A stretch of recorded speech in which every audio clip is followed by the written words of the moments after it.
Hi guys, for today's video ay magluluto tayo ng kapsa. So ito yung mga sangkap guys. Meron tayong manok, bigas, mantika, ito yung mga pampalasa, baharat, sibuyas, kamatis, patatas, carrots, chili, green bell pepper, bawang, tomato paste, dry lemon, di ko alam kung anong pangalan nito sa Arabic.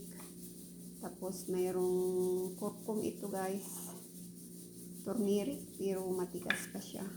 So ayan guys, nagtago yung iba. Ayan, di ako maglalagay ng cloves na marami guys kasi ayaw ng amo ko. So ayan, bay leaves. So ayan guys, let's go, let's start. Samahan niyo ako guys. Una, maglalagay tayo ng mantika sa ating kaldero. Painitin muna natin guys. So ngayon, nagisa natin ang ating sibuyas. So isunod natin ang ating bawang. Ngayon, ang ating manok. Kalahati lang ito guys. Sunod natin ang ating kamatis.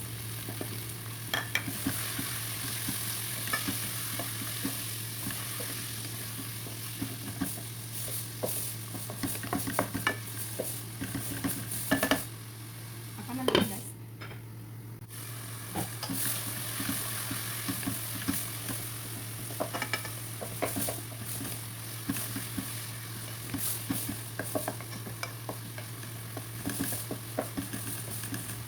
Isunod natin yung mga pampalata. So may atin na dito guys. At saka magic. Kalagay na natin guys. I-mix natin.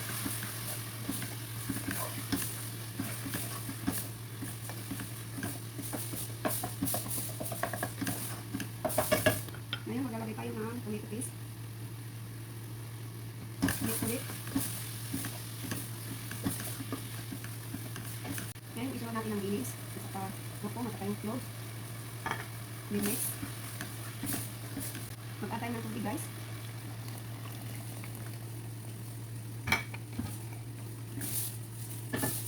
And then lulutuin natin siya ng 10 minutes.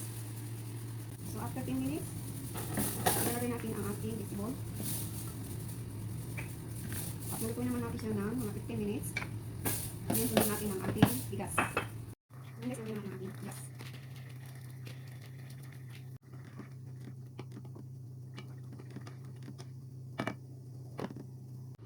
So ayan guys, luto na ang ating kapsa. So ready to serve na guys.